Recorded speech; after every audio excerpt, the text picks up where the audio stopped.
The Bad Boy Mario pamoja na kijana wake, namaanisha Chino Kid ama Chino Wanaman, wamekuwa kwenye hali ambazo zinazua gumzo na sintofahamu huko mitandaoni. Hii ni mara baada ya Chino kuweza kufanya interview kupitia Wasafi FM na kuweza kufunguka namna ambavyo amekuwa akiishi na brother wake Mario kwa kipindi kirefu sana, na Mario inafahamika kwamba ndio njia ilipofungukia ya Chino Kid na mafanikio yake kwa ujumla. So Chino amefunguka namna ambavyo amekuwa akiishi na brother yake Mario, na kwa namna ambavyo wamekuwa wakiheshimiana na kushow true love pale ambapo wamekuwa wakifanya kazi za pamoja, lakini hata vile ambavyo support imekuwa ikionekana baina yao wanapoongozana kwenye mafanikio ya tasnia ya muziki ama kiwanda kwa ujumla.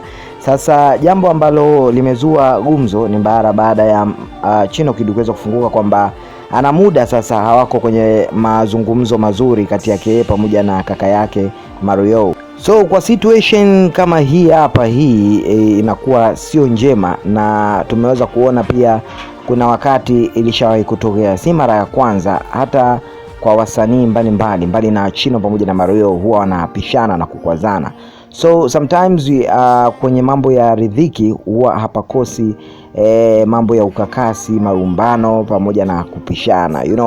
Riziki bwana ni mwanzo wa chuki sometimes. So Chino pamoja na Mario, kwa namna ambavyo wameishi, namna ambavyo Chino Kid kutoka kwenye udansa mpaka kuwa artist kabisa kamili, hii imetokana na nguvu pia ya Mario. Licha ya kuwa Chino amekuwa ni mtu mwenye juhudi, ubunifu pamoja na jitihada kupushi ngoma zake, lakini bado Mario alikuwa akionekana akisupport na kukubali kile ambacho Chino Kid amekuwa akikifanya. So jambo hili linapokuwa linapishana ama watu wanakuazana, inakuwa haileti tafsiri nzuri.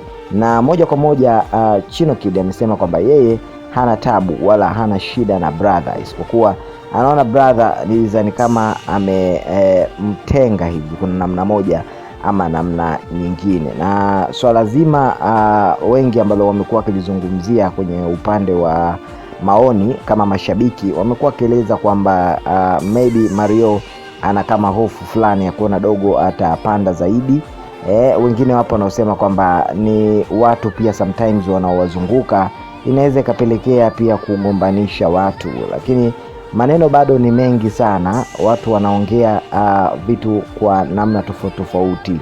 So wewe kama shabiki wa Bongo Flava na shabiki yetu hapa Tanzania TV, maoni yako ni yapi? Unahisi ni nani mkorofi ama nani huwa anaanzisha tofauti kati ya yeye na mwenzake? Namzungumzia Chino Kid pamoja na Mario, sababu Chino ameonekana kwamba mara zote huwa yuko humble na hapendi kukwazana wala kuweza kubishana na mabrother wake. Huwa anaheshimu sana, anakuwa yuko humble panapokuja kwenye swala zima la maisha pamoja na kazi. So tuambie kwenye upande wa comments hapo chini, lakini pia usiache kugusa maandishi mekundu yaliyoandikwa subscribe hapo chini, ili usipitwe na kuachwa na habari pamoja na matukio yanayozidi kutrend kila siku katika kiwanda kizima cha music ya Bongo Flava pamoja na entertainment na tasnia kiujumla. Mimi niseme tu have a good day. Hii hapa ni Tanzania TV kama nilivyokuambia hapo awali. Endelea kujiunga nasi hapa kwa matukio pamoja na exclusive news kila siku in the house. Ciao.